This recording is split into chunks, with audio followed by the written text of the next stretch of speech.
ಕೈ ಬಿಡೇನು, ಕೈ ಬಿಡೇನು, ಆ ಮಾತು ಹೇಳಿದ ತಾ ಹೇಳಿದ ನಲ್ಲವೇ. ನಾ ಕೈ ಬಿಡೇನು, ನಾ ಕೈ ಬಿಡೇನು, ಆ ಮಾತು ಹೇಳಿದ ತಾ ಹೇಳಿದ ನಲ್ಲವೇ. ಯೇಸು ಕೈ ಬಿಡನು ದೈನಂದಿನ ಸತ್ಯವೇದ ಅಧ್ಯಯನಕ್ಕೆ ನಿಮ್ಮೆಲ್ಲರನ್ನು ಆಹ್ವಾನಿಸುತ್ತೇನೆ. ಇಂದು ಸಹ ನಾವು ಸ್ಟೆಫೆನನ ಪ್ರಭಾವ, ಲೆಗಸಿ ಆಫ್ ಸ್ಟೀಫನ್, ಈ ವಿಷಯದ ಕುರಿತು ನಾವು ಕೇಳಿಸ್ಕೊಳ್ಳೋಣ. ಈ ಸಂದೇಶ ಅನೇಕರಿಗೆ ಆಶೀರ್ವಾದವಾಗಿತ್ತು, ನಿಮಗೂ ಖಂಡಿತವಾಗಿ ಆಶೀರ್ವಾದವಾಗಿರುತ್ತೆ. ಕರ್ತನು ನಿಮ್ಮನ್ನು ಈ ಸಂದೇಶದ ಮೂಲಕ ಆಶೀರ್ವದಿಸಿ ಸಾಕ್ಷಿಯಾಗಿ ಇಡಲಿ. ಸುಮಾರು ವರ್ಷಗಳ ಹಿಂದೆ ಕೋಲಾರ ಗೋಲ್ಡ್ ಮೈನ್ಸ್ನಲ್ಲಿ ಎಲ್ರಿಗೂ ಗೊತ್ತಿರ್ಬೋದು, ಅದು ಚಿನ್ನದ ಗಣಿಯಲ್ಲಿ ಅವರು ಹಳ್ಳ ತೋಡಬೇಕಾದ್ರೆ ಭೂಮಿಯ ಅಡಿ ಹೋಗಿ ತೋಡ್ತಾ ಇರ್ತಾರೆ, ಒಂದೊಂದು ಲೇಯರ್ ಆಗಿ ಅವರು ತೋಡ್ತಾ ಇರ್ತಾರೆ. ಸೊ ಇಲ್ಲಿ ಕೆಲಸಗಾರರು ಇರ್ತಾರೆ, ಎಷ್ಟೋ ದಿನ ಅವರು ಭೂಮಿ ಕೆಳಗಡೆನೇ ಇರ್ತಾರೆ.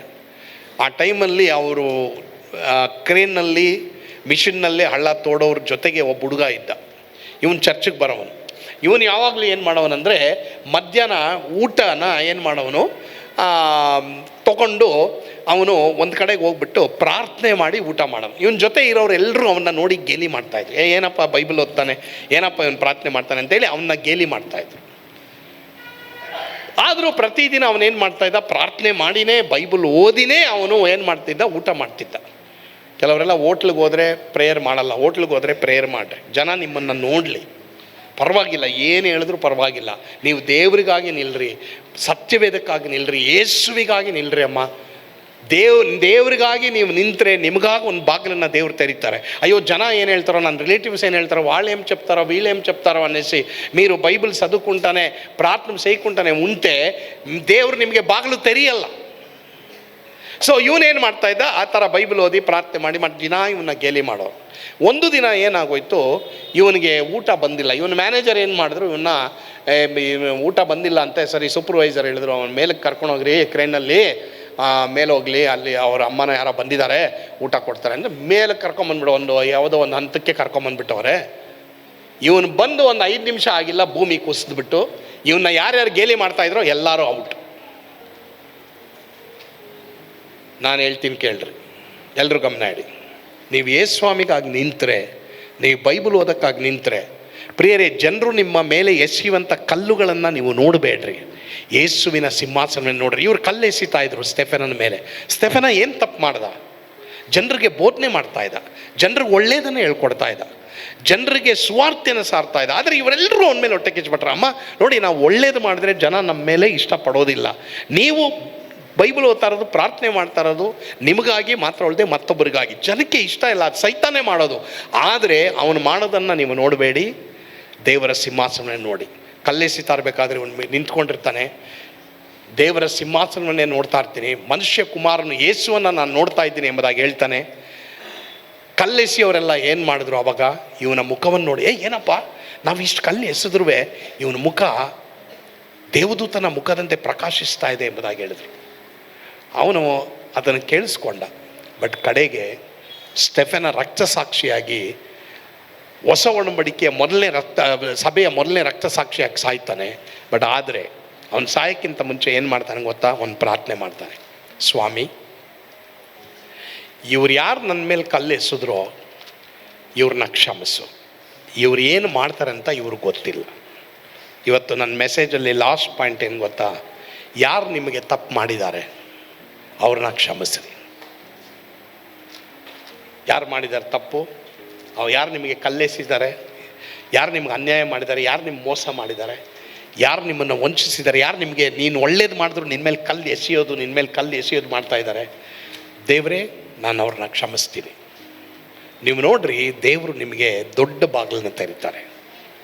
ಅಫ್ಕೋರ್ಸ್ ನಿಮ್ಮ ಹಕ್ಕು ನಿಮಗಿರಬೇಕು, ನಿಮ್ಮ ಒಂದು ಸ್ಟ್ಯಾಂಡಲ್ಲಿ ನಿಮಗಿರಬೇಕು, ಇಲ್ಲ ಅಂತ ಹೇಳಲ್ಲ. ಆದರೆ ಅವ್ರ ಮೇಲೆ ದ್ವೇಷ ಇಟ್ಕೋಬೇಡಿ. ನನಗೆ ಗೊತ್ತಿಲ್ಲ ನಿಮಗೆ ಯಾರ ಮೇಲೆ ದ್ವೇಷ ಇದೆ ಅಂತ. ಆ ದ್ವೇಷನ ಬಿಟ್ಟುಬಿಡ್ರಿ, ದೇವ್ರಿಗೆ ಒಪ್ಪಿಸ್ಬಿಡ್ರಿ ಪ್ರಿಯರೇ.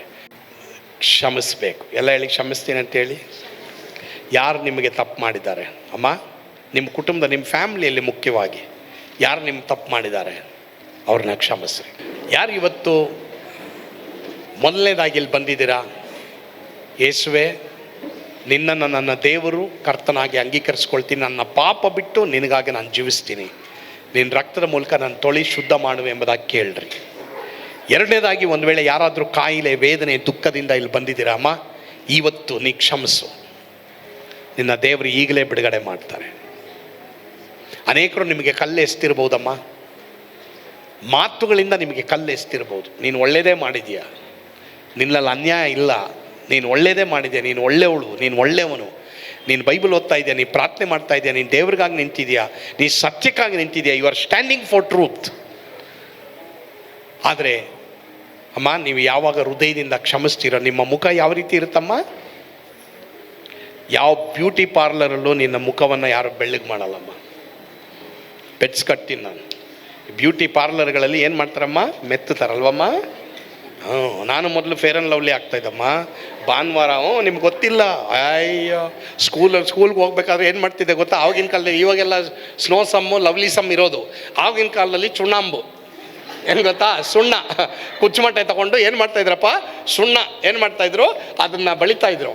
ನಾನು ಏನು ಮಾಡೋನು ಗೊತ್ತಮ್ಮ, ಸ್ಕೂಲ್ಗೆ ಹೋಗ್ಬೇಕಾದ್ರೆ 7ನೇ ಕ್ಲಾಸ್ 8ನೇ ಕ್ಲಾಸ್, ಆವಾಗ ಒಂದು ಪ್ಲೇಟ್ ತಗೊಂಡ್ಬಿಟ್ಟು ಅದನ್ನೆಲ್ಲ ಗೋಡೆಯಲ್ಲಿ ಅದನ್ನೆಲ್ಲ ತೆಗೆದುಬಿಟ್ಟು ಮುಖಕ್ಕೆ ಹಿಂಗೆ ಹಚ್ಕೊಂಡು ಹೋಗ್ತಾಯಿದ್ರು.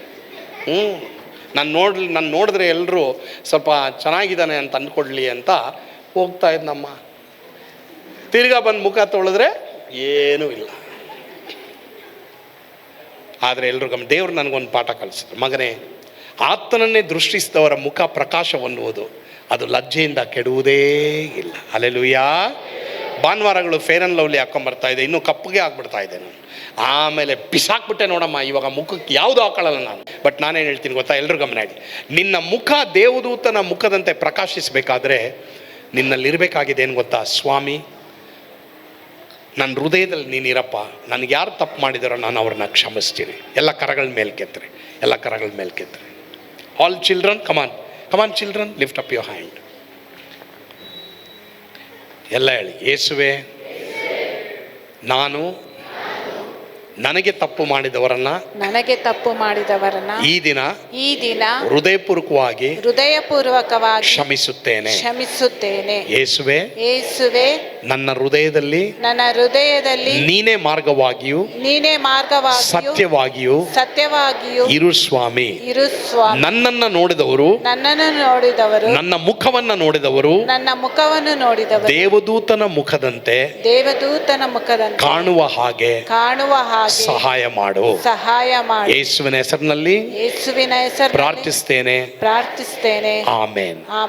ಪ್ರಿಯ ದೇವರ ಮಕ್ಕಳೇ, ನಾನು ನೆನೆಸ್ತೇನೆ, ಈ ಒಂದು ಸಂದೇಶ ನಿಮಗೆ ನಿಜವಾಗ್ಲೂ ಆಶೀರ್ವಾದವಾಗಿತ್ತು ಎಂಬುದಾಗಿ ಒಂದು ತೀರ್ಮಾನ ಮಾಡಿ, ದೇವರೇ, ನಾನು ಸಾಕ್ಷಿಯಾಗಿರ್ತೀನಿ, ಸಾಕ್ಷಿಯಾಗಿರಕ್ಕೆ ನಂಗೆ ಸಹಾಯ ಮಾಡು. ಮಾತ್ರವಲ್ಲದೆ ಸ್ಟೆಫೆನನ ಒಂದು ಧೈರ್ಯದ ಆತ್ಮ ಕೊಡು, ಕ್ಷಮಿಸುವಂಥ ಆತ್ಮ ನನಗೂ ಕೊಡು ದೇವರೇ ಎಂಬುದಾಗಿ ಕೇಳ್ಕೊಳ್ರಿ. ಖಂಡಿತವಾಗಿ ಕರ್ತನು ನಿಮಗೆ ಆ ಕೃಪೆಯನ್ನು ದಯಪಾಲಿಸ್ತಾರೆ. ಪ್ರಾರ್ಥನೆ ಮಾಡೋದ್ವಾ?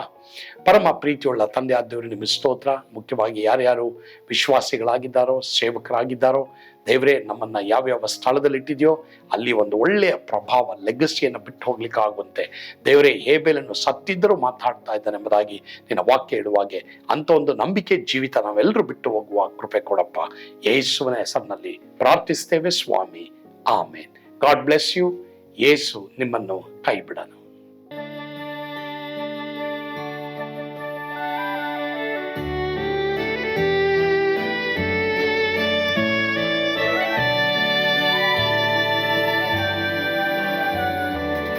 ಓ ಎಂತ ಅದ್ಭುತವಾದ ದಿನ, ನಾನೆಂದಿಗೂ ಮರೆಯೇನು. ಪಾಪಂಧಕಾರದೊಳ್ ಅಲೆದೇನ, ರಕ್ಷಕನ ಕಂಡೇನು. ಕೋಮಲ ಕರುಣೆಯುಳ್ಳ ಯೇಸು ಎನ್ ಕೊರತೆ ನೀಗಿದ. ಕತ್ತಲೆ ಹೋಯಿತು, ಜ್ಯೋತಿಯು ಮೂಡಿ ಕುರಿತು ನಾನೀಗ ಧನ್ಯನಾದೆ. ಸ್ವರ್ಗದ ನಂದ ಎನ್ನಾತ್ಮ ತುಂಬಿತು, ಶಿಲುಬೆನಾಥ ಎನ್ ಸ್ವಸ್ಥ ಕೈದನು. ಎನ್ ಪಾಪ ತೋಳೆದ ಈರುಳ ದಿನಕ್ಕೆ ತಿರುಗಿದ. ಸ್ವರ್ಗದ ನಂದ ಎನ್ನಾತ್ಮ ತುಂಬಿತು.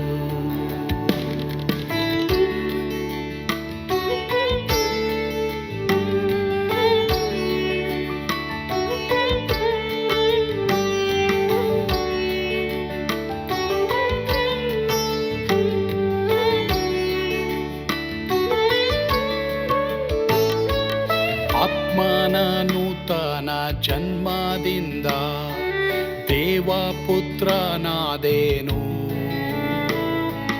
ನೀತಿ ನಿರ್ಣಯವ ಹೊಂದಿದೇನು, ಭಾಗ್ಯವಂತನಾದೇನು. ಪಾಪಾತ್ಮನಾಗಿ ನಾ ಬಂದಾಗಲೇ ಆಶೀರ್ವಾದ ಸಿಕ್ಕಿತು.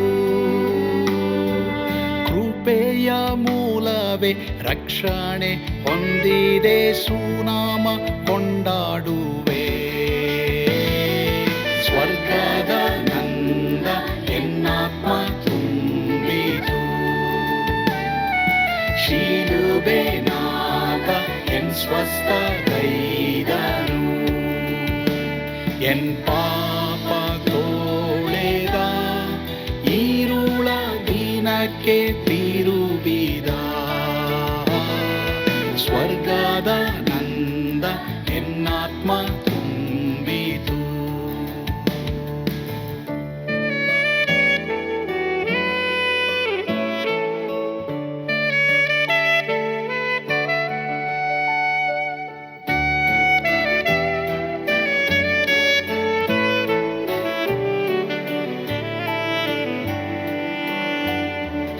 ಅನಂತ ನಿರೀಕ್ಷೆ ಏನಾಗಿದೆ, ಕಾಲವು ತೀರಲಾಗಿ.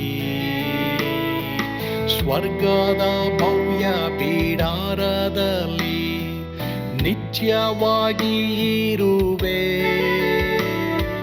ಶಿಲುಬೆ ನನಗೆ ಆಶ್ರಯವೇ, ನಂಬಿಕೆಗಾಧಾರವೇ. ನಿತ್ಯ ಐಶ್ವರ್ಯವ ದಿವ್ಯಾಶೀರ್ವಾದವ ಕರ್ತ ಇವನೇ ನಗೆ. ಸ್ವರ್ಗದ ನಂದ ಎನ್ನಾತ್ಮ ತುಂಬಿತು, ಶಿಲುಬೆನಾಥ ಎನ್ ಸ್ವಸ್ಥ ಕೈದನು. ಎನ್